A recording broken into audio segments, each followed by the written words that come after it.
கடந்த 4 ஆண்டுகளுக்கு முன்னர் தமிழக மக்களால்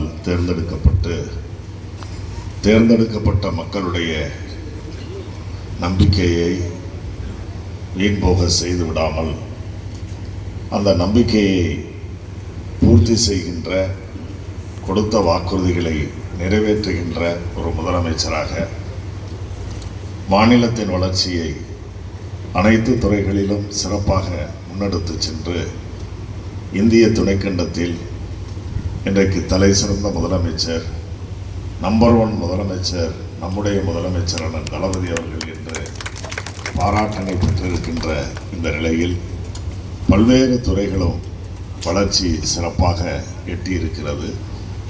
அதிலும் குறிப்பாக மாண்புமிகு முதலமைச்சர் அவர்கள் தான் செல்லுகின்ற இடங்களெல்லாம்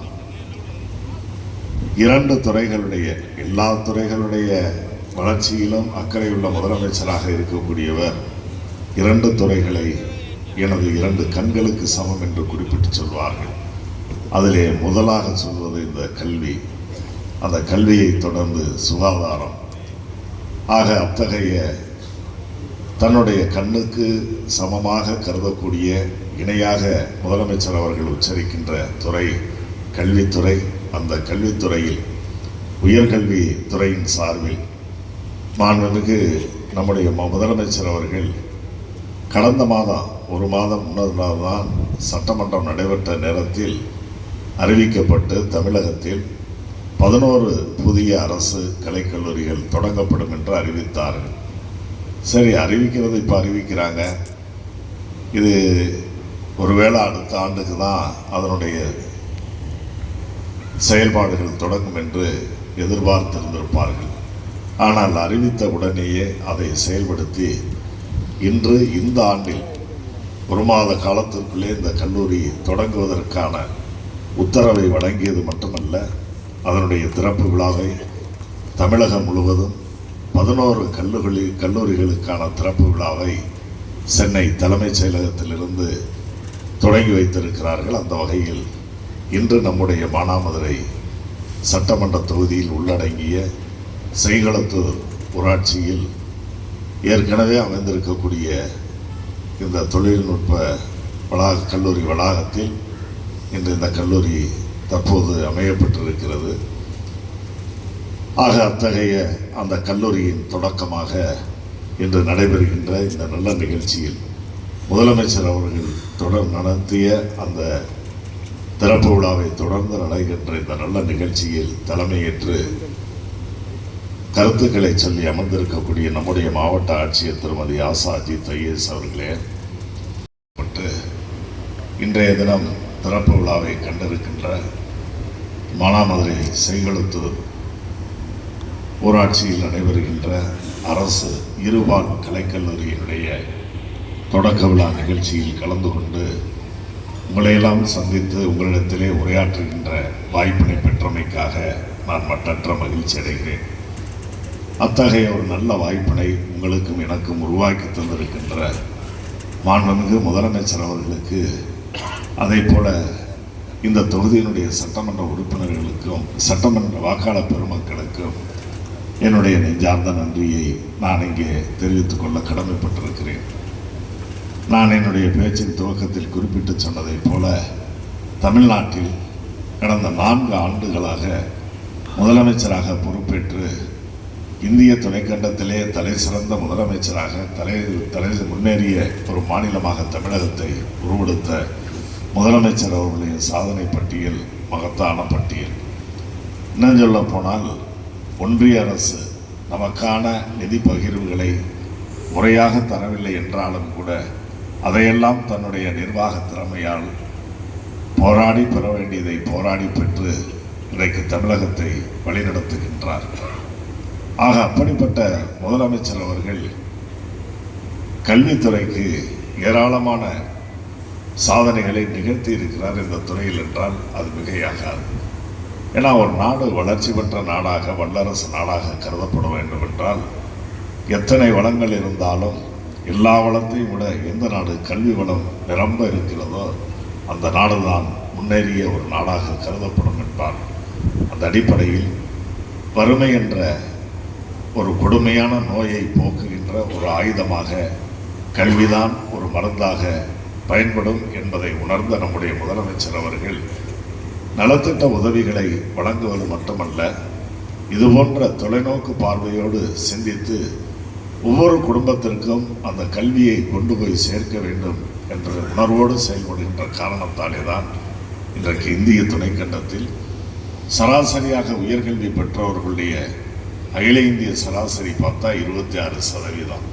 ஆனால் நம்முடைய தமிழ்நாட்டில் உயர்கல்வி பெற்றவர்களுடைய சராசரின்னு பார்த்தீங்கன்னா 2 மடங்கு 52% நாம் உயர்கல்வியை பெற்றிருக்கின்ற மாநிலமாக நாம் இருக்கிறோம். அது மாதிரி எல்லா வகையிலும் நீங்கள் இன்றைக்கி மருத்துவமனைகள், அரசு மருத்துவமனைகள்னு எடுத்துக்கிட்டிங்கன்னா நம்முடைய தமிழ்நாட்டில் இருக்கக்கூடிய அரசு மருத்துவமனைகள் தான் அதிகமான மருத்துவமனைகள், அதிகமான படுக்கை வசதிகள் கொண்டிருக்கிறது, அதிகமான மருத்துவர்கள், செவிலியர்கள், உதவியாளர்கள், இப்படி அந்த ஒரு அடுத்த மருத்துவக் கல்லூரிகள் அப்படின்னு நீங்கள் எடுத்துக்கிட்டீங்கன்னாக்க தமிழ்நாட்டில் தான் அதிகமான மருத்துவக் கல்லூரிகள், அதிகமான மருத்துவர்களை படிக்க வைக்கின்ற வாய்ப்பு இருக்கக்கூடிய அளவு ஒரு மாநிலமாக நம்முடைய மாநிலம் இருக்கிறது. அது மாதிரி கல்லூரிகளில் பொறியியல் கல்லூரியாக இருக்கட்டும், கலைக்கல்லூரிகளாக இருக்கட்டும், தமிழ்நாட்டில் தான் அதிகமான கல்லூரிகள். இன்றைக்கு தமிழ்நாட்டில் சென்னை, கோவை, மதுரை இப்படி பெருநகரங்களிலும் மற்ற நகரங்களிலும் கல்வி பெற வேண்டும் என்பதற்காக தமிழ்நாட்டு மாணவர்கள் மட்டுமல்ல, பிற மாநில மாணவர்களும், ஏன் வெளிநாடுகளில் மேலை நாடுகளில் இருந்து கூட தரமான கல்வி தமிழகத்திலே கிடைக்கிறது என்று தேடி வருகின்ற மாநிலமாக இருக்கிறது. அது மாதிரி மருத்துவ வசதி இன்றைக்கு இந்தியாவில் பிற மாநிலங்களிலிருந்தும் மருத்துவ உதவிகளை மருத்துவம் செய்வதற்காக நம்முடைய மாநிலத்திற்கு வருகிறார்கள். காரணம், தரமான மருத்துவமும் அதே நேரத்தில் குறைந்த செலவில் அவர்களுக்கு அந்த வசதிகள்லாம் கிடைக்குது. பல மேலை நாடுகளிலிருந்தும் பலர் இங்கே சிகிச்சை பெற்று திரும்புகின்ற அளவிற்கு அடிப்படை கட்டமைப்பு வசதிகள் நிறைந்த மாநிலமாக நம்முடைய மாநிலத்தை மாற்றிய பெருமை நம்முடைய முதலமைச்சர் அவர்களை சாரும். அதே மாதிரி சாலை போக்குவரத்துகள், சாலைகள் பார்த்தீங்கன்னா இந்த நம்முடைய மாநிலத்தில் இருக்கக்கூடிய இந்த சாலை வசதிகள்லாம் இப்போ பார்த்தா மேலை நாடுகளுக்கு இணையான அளவுக்கு இங்கே உயர்ந்திருக்கிறது. இன்னும் நேற்றைய முன்தினம் தமிழரசு அவர்கள் குறிப்பிட்டு சொன்னதைப் போல நம்முடைய மாண்புமிகு தமிழ்நாட்டின் துணை முதலமைச்சர் அவர்கள் புதுக்கோட்டை மற்றும் திருச்சி மாவட்ட நிகழ்ச்சிகளுக்காக வந்திருந்தார்கள். அப்பொழுது நாங்களும் அங்கே சென்றிருந்தோம். திருச்சி பேருந்து நிலையத்தில் கட்டப்பட்டிருக்கின்ற புதிய பேருந்து முனையம், அது மாதிரி அங்காடிகள், சில்லறை மற்றும் மொத்த விற்பனை அங்காடிகள், இதெல்லாம் பார்த்தா ஒரு புதிய மாநகரத்தை உருவாக்கி இருப்பதைப் போல, அதுவும் நம்முடைய தமிழ்நாட்டில் இந்தியாவில் ஏதோ ஒரு மாநிலத்தில் தொடங்கப்பட்டதாக அல்ல, மேலை நாடுகளில் நானும் ஒரு சில மேலை நாடுகளுக்கு சென்று வருகின்ற வாய்ப்பினை கடந்த காலத்தில் பெற்றேன். முத்தமிழறிஞர் கலைஞர் அவர்கள் அமைச்சரவையில் இருந்த நேரத்தில், இப்போ எதுவும் போகலை. அப்போ பார்த்தோம் மேலை நாடுகளுக்கு சென்றிருந்தோம். அப்போ வெளிநாடுகளில் எந்த அளவிற்கு பேருந்து முனையங்கள் மற்றும் சந்தைகள்லாம் இருக்குது, கடைகள்லாம் இருக்குதோ அந்த அளவிற்கு ஒரு தரமான முற்றிலும் குளிர்சாதன வசதிகள் செய்யப்பட்ட பேருந்து நிலையம்லாம் இன்றைக்கு தமிழ்நாட்டுக்கு வந்திருக்கின்றான். இதுதான் 4 ஆண்டுகள் நாடு போற்றும் ஒரு நல்லாட்சி, இது தொடரட்டும் பல்லாண்டு என்று பாராட்டக்கூடிய அளவிற்கு இன்றைக்கு இருக்கிறது. ஏதோ வார்த்தை அலங்காரத்திற்காக அல்ல, அவ்வளவும் செயல்பாடுகள் அடிப்படையிலே தான் இன்றைக்கு எல்லா துறைகளும் முன்னேறி இருக்கிறது. கூட்டுறவுத்துறையில் கூட எடுத்துக்கிட்டிங்கன்னா, கூட்டுறவு கடந்த காலங்களில் இருந்ததை விட தமிழரசு அவர்கள் பேசும்பொழுது கூட கடந்த 10 ஆண்டு கால ஆட்சியெல்லாம் குறிப்பிட்டு சொன்னாங்க. இந்த மானாமதுரையில் நீங்கள் பார்த்தீங்கன்னா 15 ஆண்டுகள் அவர்கள் தான் சட்டமன்ற உறுப்பினர்களாக இருந்திருக்கிறார்கள். 2006, 11, 11, 16, 21, 16, 21 என்று 15 ஆண்டுகள் தொடர் சட்டமன்ற உறுப்பினர்கள் இருந்ததெல்லாம் உண்டு.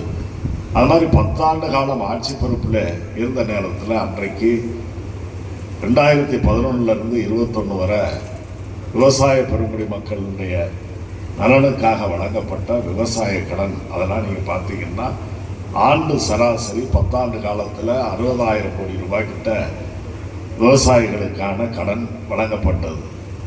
அப்போ ஒரு ஆண்டுக்கு 6,000 கோடி ரூபாய் தான். ஆனால் இந்த அரசு பொறுப்பேற்ற பிறகு 2021 2022 அந்த காலகட்டத்திலே இரட்டிப்பாக உயர்ந்தது. 10,000 கோடி ரூபாய்க்கு மேலாக வழங்கப்பட்டு தொடர்ந்து ஒவ்வொரு ஆண்டும் 1000 கோடி 2000 கோடி என்று உயர்ந்து இந்த ஆண்டு 16,000 கோடி ரூபாய் விவசாய பெருங்குடி மக்களுக்கான வட்டி, குறைந்த வட்டிக்கு 7% வட்டி கொடுக்கிறது. அவர்கள் உரிய காலத்தில் அந்த கடனை திருப்பி செலுத்திவிட்டால் அவர்களுக்கு வட்டி மானியமாக வழங்கப்படுகிறது. ஆக தனியார் நட்பு ரீதியாக, உறவு ரீதியாக, பழக்க ரீதியாக ஒவ்வொருவருக்கு கைமாத்து கொடுத்து வாங்குறது மாதிரி ஒரு திட்டத்தை கலைஞர் அவர்கள் காலத்தில் அன்றைக்கு கொண்டு வந்தார்கள். அது இன்றைக்கும் தொடர்ந்து கொண்டிருக்கிறது. 16,000 கோடி ரூபாய் விவசாயிகளுடைய கடனாக வழங்கப்பட்டிருக்கிறது. ஆக எந்த அளவிற்கு கடந்த ஆட்சியை விட 3 மடங்கு இன்றைக்கு வழங்குகிறோம். ஆட்சி பொறுப்புக்கு வந்தவுடன் 2 மடங்கு, இந்த 4 ஆண்டு காலத்தில் இப்பொழுது 3 மடங்காக உயர்ந்திருக்கிறது. ஆக இப்படி ஒவ்வொரு துறையும் வியத்தகு சாதனைகளை இன்றைக்கு படைத்துக் கொண்டிருக்கிறது. ஆகவே நம்முடைய நாடு விவசாயம் சார்ந்த நாடு. ஆகவே விவசாய பெருங்குடி மக்களுக்கு எந்த விதமான சிரமம் இல்லாமல் அவர்களுக்கு நிதி உதவிகளை கிடைக்க செய்திட வேண்டும் என்பதற்காக ஒரு பக்கம் கடன்களை கொடுப்பது மட்டுமல்ல, அவர்கள் உற்பத்தி செய்யக்கூடிய பொருட்களுக்கு நியாயமான விலை கிடைக்க வேண்டும் என்பதற்காக ஒரு காலகட்டத்தில் டெல்டா மாவட்டங்களில் மட்டும் இருந்த நெல் கொள்முதல் மையங்களை இப்பொழுது தமிழகத்தின் பல்வேறு மாவட்டங்களுக்கும் அதை விரிவுபடுத்தி நியாயமான விலை கிடைப்பதற்கும் வழிவகை செய்திருக்கின்ற அரசு இந்த அரசு. ஆக இப்படி எல்லா துறைகளும் இன்றைக்கு முன்னேறி இருக்கிறது. குறிப்பாக ஒரு பானை சொத்துக்கு ஒரு சோறு பதம்னா நம்முடைய மாவட்டமே கடந்த காலத்தில் இன்றைக்கு பெயர் சொல்லக்கூடிய அளவிற்கு ஒரு மருத்துவக் கல்லூரி, பொது மருத்துவமனை இன்றைக்கு சிவகங்கையில் அமைந்திருக்குன்னா அது கலைஞருடைய ஆட்சி காலத்தில் தான். அதெல்லாம் சாதாரண காரியம் அல்ல. இப்பொழுது இந்த அரசு பொறுப்பேற்று 2 கல்லூரிகள் தமிழ்நாட்டில் இந்த 4 வருஷத்தில் ஒரு சட்டக்கல்லூரி தான் அறிவிக்கப்பட்டது. ஏன்னா தனியார் கல்லூரிகள் இருக்குது, ஆனால் அரசு கல்லூரி அந்த ஒரு கல்லூரியும் இன்றைக்கு நம்முடைய காரைக்குடி அங்கே தான் அந்த சட்டக்கல்லூரி அமைந்திருக்கு. 120 கோடி ரூபாய் அளவில் அதுக்கு நிதி ஒதுக்கப்பட்டு கட்டிடப் பணிகள் வெகு வேகமாக நடைபெற்று கொண்டிருக்கிறது. அதே போல் வேளாண் கல்லூரி, அந்த வேளாண் கல்லூரி அறிவிக்கப்பட்டு அதுக்கும் 100 கோடி ரூபாய் அளவில் நிதி ஒதுக்கப்பட்டு கட்டிடப் பணிகள் வெகு வேகமாக நடைபெற்று கொண்டிருக்கிறது. நானும் மாவட்ட ஆட்சியரும் பேசுகிற கூட இன்னும் 1 மாத காலத்தில் அந்த பணிகள்லாம் முடிந்துவிடும் என்று சொல்லியிருக்கிறார்கள். ஆக இப்படி திட்டங்களை அறிவிக்கிறது மட்டுமல்ல, உதாரணத்துக்கு சொல்லணும்னா பல்வேறு அறிவிப்புகள் சட்டமன்றத்தில் ஒரு அறிவிப்பை ஒரு அமைச்சரோ முதலமைச்சரோ அறிவித்தாங்கன்னா அந்த காரியத்தை செய்து ஆகணும். அப்படி செய்யலைன்னா அது தவறு. அதிலும் குறிப்பாக 110 என்ற ஒரு விதி இருக்கும். அது அம்மையார் ஜெயலலிதா காலத்தில் நிறையா தடவை பண்ணுவாங்க. இந்த 110 விதியில் அப்பொழுது எடப்பாடி பழனிசாமி அவருடைய ஜெயலலிதாவுடைய மறைவுக்கு பிறகு முதலமைச்சராக பொறுப்பேற்ற நேரத்தில் 110 விதியில் ஒரு அறிவிப்பு செஞ்சார். அது என்னென்னா, நம்ம மேலூர் பகுதியிலிருந்து சிவகங்கை அந்த பகுதிக்கு வரக்கூடிய ஷீல்டு கால்வாய் திட்டம், அந்த ஷீல்டு கால்வாய் திட்டத்தை இந்த அரசு செயல்படுத்தும்னு அறிவிச்சுட்டு 2 ஆண்டு காலம் அவர்கள் ஆட்சி பொறுப்பில் இருந்தார்கள். 19 அறிவிச்சு 19, 20, 21 2 ஆண்டு முழுமையாக இருந்தார்கள். ஆனால் அந்த திட்டம் நிறைவேற்றப்படவில்லை. சட்டமன்ற அறிவிப்பு என்பதே இது கூட முதலமைச்சர் அறிவித்தார்னா 1 மாதத்தில் நடவடிக்கை நடக்குது. இதுதான் கடந்த ஆட்சியாளர்களுக்கும் நம்முடைய முதலமைச்சர் அண்ணன் தளபதி அவர்களுடைய இந்த நல்லரசுக்குமான வித்தியாசம். 2 வருஷம் முழுமையாக இருந்துட்டு பிறகு எந்த விதமான அறிவிப்பையும் நிறைவேற்றாமல் சென்றுவிட்ட அரசு இங்கே அறிவித்த 1 மாத காலத்திற்குள் இன்றைக்கு இந்த கல்லூரி இங்கே திறக்கப்பட்டிருக்கிறது. 27ஆம் தேதி வரை மனுக்கள் பெறப்பட்டு கொண்டிருக்கிறது. மாவட்ட ஆட்சியர் நம்முடைய முதல்வர் அவர்கள் தெரிவித்ததைப் போல 5 பாடப்பிரிவுகளுக்கு இங்கே அனுமதி கிடைத்திருக்கிறது. ஏறத்தாழ 290 மாணவ மாணவியர்கள் பயிலக்கூடிய வாய்ப்பு இருக்கிறது. ஆகவே இன்னும் 16ஆம் தேதி, அடுத்த 16ஆம் தேதி ஜூன் 16ஆம் தேதி என்று கல்லூரி திறக்க இருக்கிறது.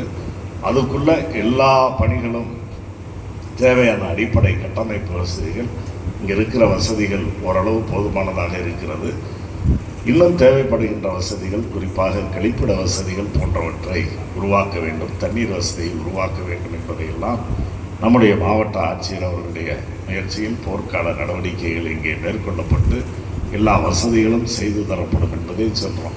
இது ஒரு அரசுக்கு விரைந்து செயல்படுகின்ற, மக்கள் நலம் பேணுகின்ற அரசுக்கு முதலமைச்சருக்கு எடுத்துக்காட்டு தான் இது. இந்த ஒரு நிகழ்ச்சியை சான்று.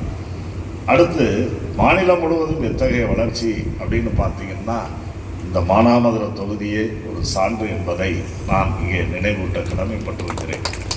சுற்றி பார்த்தீங்கன்னா அவ்வளவு புதிய திட்டங்கள் இங்கே அறிவிக்கப்பட்டிருக்கிறது. அவை அனைத்தும் ஏதோ இன்னைக்கு அறிவிச்சுட்டு நாளைக்கு காணாமல் போகிற திட்டங்கள் அல்ல.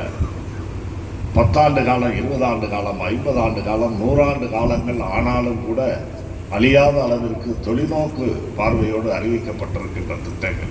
இதுக்கு பக்கத்திலே பார்த்தீங்கன்னா தொழிற்பயிற்சி கல்லூரி நிலையம் ஒன்று அறிவிக்கப்பட்டு அதுவும் கட்டிடப் பணிகள் நடைபெற்று கொண்டிருக்கிறது.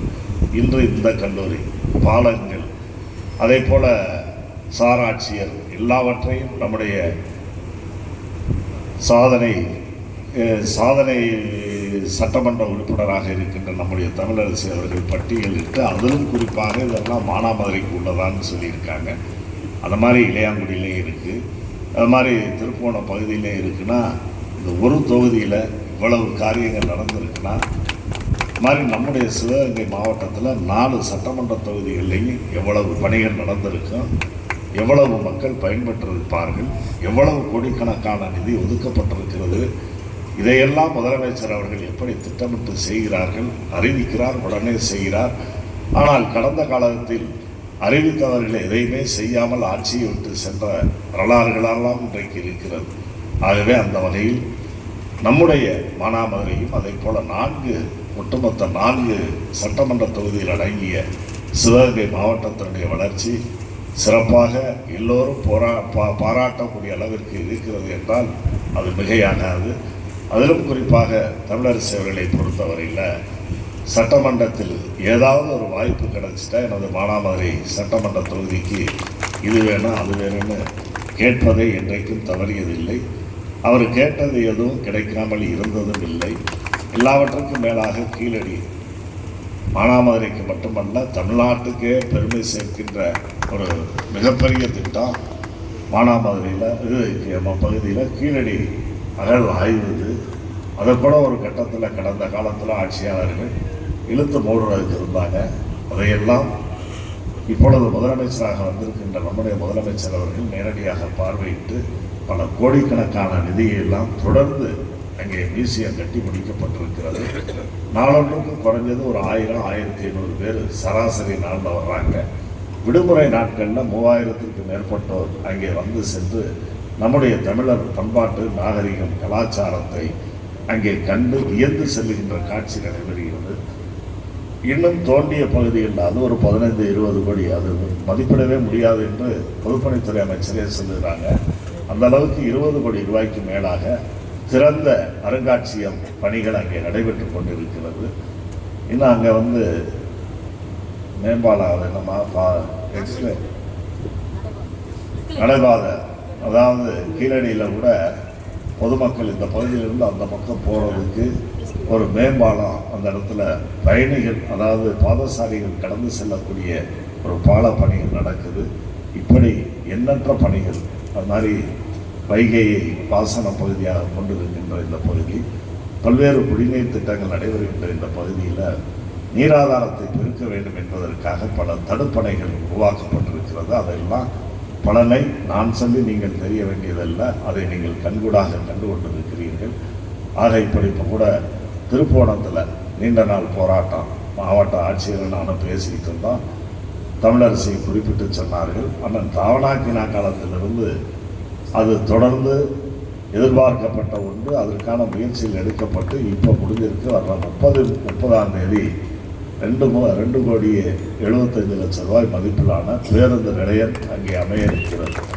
ஆக இப்படி பன்னெடுங்காலங்களாக தீர்க்கப்படாத பல்வேறு பிரச்சனைகள் தீர்க்கின்ற ஒரு முதலமைச்சராக நம்முடைய முதலமைச்சர் அண்ணன் தளபதி அவர்கள் விளங்கி வருகிறார்கள். அந்த வகையில் இந்த கல்லூரியில் இப்பொழுது தொடங்கப்பட்டிருக்கின்ற ஸ்ரீ காமாட்சி பாலிடெக்னிக் கல்லூரியில் தற்காலிகமாக தொடங்கப்பட்டிருக்கிறது. ஆக இது தற்காலிக கல்லூரியாக இருந்தாலும் இப்போ கூட விவசாய கல்லூரி, சட்டக்கல்லூரி சொன்னமே, அதெல்லாம் அறிவித்து நடந்துக்கிட்டு இருக்கு. எதில் நடக்குதுன்னா, அங்கே காரைக்குடியில் இருக்கக்கூடிய கல்லூரிகளில் அந்த வகுப்பறைகள்லாம் நடந்துக்கிட்டு இருக்கு. இப்போ 2 ஆண்டுகள்லாம் அந்த நிதி ஒதுக்கப்பட்டு கட்டடம் கட்டி போயிடுச்சு. இன்னும் புதிய கட்டிடங்களுக்கு அந்தந்த கல்லூரிகள் செல்வார்கள். அது மாதிரி இப்பொழுது அறிவிக்கப்பட்டிருக்கின்ற இந்த மானாமதுரை சட்டமன்ற தொகுதியில் அடங்கி இருக்கக்கூடிய இந்த செய்கல்தூர் பகுதியில் இயங்குகின்ற இன்று முதலமைச்சர் அவர்களுடைய திருக்கரங்களால் தொடங்கி வைக்கப்பட்ட கல்லூரியும் வெகு விரைவில் நிதிகள் அறிவிக்கப்பட்டு புதிய கட்டிடத்தில் எழிலாய்ந்த முறையில் எல்லா வசதிகளும் நிறைந்த ஒரு கல்லூரியாக இது இருக்கும்.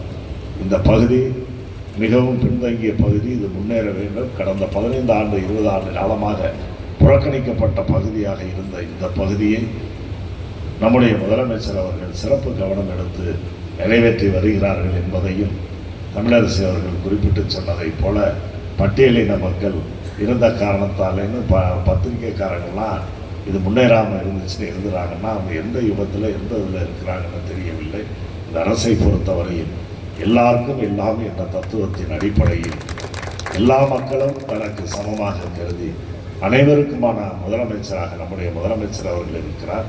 அவர் ஆட்சி பொறுப்பு ஏற்ற நேரத்திலே குறிப்பிட்டு சொன்னார், என்னுடைய அரசின் செயல்பாடுகள், நான் முதலமைச்சராக வர வேண்டும், எனது அணி வெற்றி பெற வேண்டும் என்று எனக்கு வாக்களித்தவர்களுக்கு மட்டுமல்ல, எனக்கு வாக்களிக்காமல் தவறிய மக்களுக்கும் என்னுடைய செயல்பாடுகளின் மூலமாக இப்படிப்பட்ட ஒரு நல்ல முதலமைச்சருக்கு ஆதரவு தெரிவிக்காமல் அவருடைய அணிக்கு நாம் வாக்களிக்க தவறிவிட்டோமே என்று எண்ணக்கூடிய அளவிற்கு, சிந்திக்கக்கூடிய அளவிற்கு என்னுடைய செயல்பாடுகள் இருக்கும் என்று அறிவித்து அந்த அளவிற்கு அத்தகைய மக்களும் இன்றைக்கு செயல்படுகின்ற சிந்திக்கின்ற ஒரு நிலையை உருவாக்கி இருக்கின்ற முதலமைச்சருடைய சாதனைகள் பல. அந்த சாதனைகளில் தலை சிறந்த சாதனையாக கல்வி கண்ணை திறந்த இந்த பகுதிக்கான இருபால் கலைக்கல்லூரி ஒரு வரப்பிரசாதம் என்பதை சொல்லி அந்த வரப்பிரசாதத்தை வழங்கிய முதலமைச்சருக்கு நம்முடைய மானாமதுரை பகுதி மக்கள் இதெல்லாம் இன்னும் பார்த்தா பெரிய மாநாடு போல விழாவாக நடத்தணும். ஆனாலும் கூட காலத்தின் அருமை கருதி பொதுவாக இது கல்லூரி விடுப்பு காலம், அதையும் கடந்து 16ஆம் தேதி வர்றதுக்குள்ள இவர்கள் இந்த மனுக்களை எல்லாம் ஆய்வு செய்து 300 மாவட்ட ஆட்சியர் குறிப்பிட்டு சொன்னதை போல ஏறத்தாழ 4000 விருப்ப மனுக்கள் இப்பொழுது வரப்பட்டிருக்கிறது. அதில் 290 பேருக்கு தான் அனுமதி கொடுக்க முடியும். ஆகவே அதையெல்லாம் பண்ண வேண்டிய காலகட்டத்தால் இது முறையாக இன்றைக்கு முதலமைச்சர் அவர்களால் துவங்கி வைக்கப்பட்டிருக்கிறது என்பதை, இது எளிய விழாவாக இருந்தாலும் மிகப்பெரிய ஒரு மகிழ்ச்சிக்குரிய விழா என்பதை சொல்லி இந்த சட்டமன்ற உறுப்பினர் அவருடைய மகிழ்ச்சியிலும் அதே போல் இந்த பகுதி மக்களுடைய மகிழ்ச்சியிலும் நானும் இந்த மாவட்டத்தினுடைய அமைச்சர் என்ற முறையில், மாவட்ட கழக செயலாளர் என்ற முறையில் உங்களுடைய உணர்வுகளோடு இணைந்து தமிழரசியை பொறுத்தவரை மானாமதுரைன்னு சொல்லலாம். எனக்கு 4மே நான் பெற்ற பிள்ளைகள் தான் என்ற உணர்வு எப்படி பெற்றோர்கள் இருக்குமோ அதே போல் எந்த இடத்துலையும் நான் திருப்பத்தூர் வேறு, காரைக்குடி வேறு, சிவகங்கை வேறு, மானாமதுரை வேறு என்று கருத மாட்டேன். எந்த 4 தொகுதிக்கு எந்த திட்டங்கள் கிடைத்தாலும் அதை நமக்கு கிடைத்திட்ட நம்முடைய ஒட்டுமொத்த மாவட்டத்திற்கு கிடைத்த பெருமையாக நான் கருதக்கூடியவன் என்பதை மீண்டும் ஒரு முறை நினைவுபடுத்தி, நீங்கள் எந்த அளவுக்கு பெருமையும் மகிழ்ச்சியும் மனநிறைவு கொள்கிறீர்களோ அதே அளவிற்கு நானும் மகிழ்ச்சியோடு மனநிறைவோடு இந்த நிகழ்ச்சியில் கலந்து கொண்டிருக்கிறேன் என்பதை சொல்லி வாழ்த்தி வாய்ப்புக்கு நன்றி கூறி விடைபெறுகிறேன். நன்றி, வணக்கம்.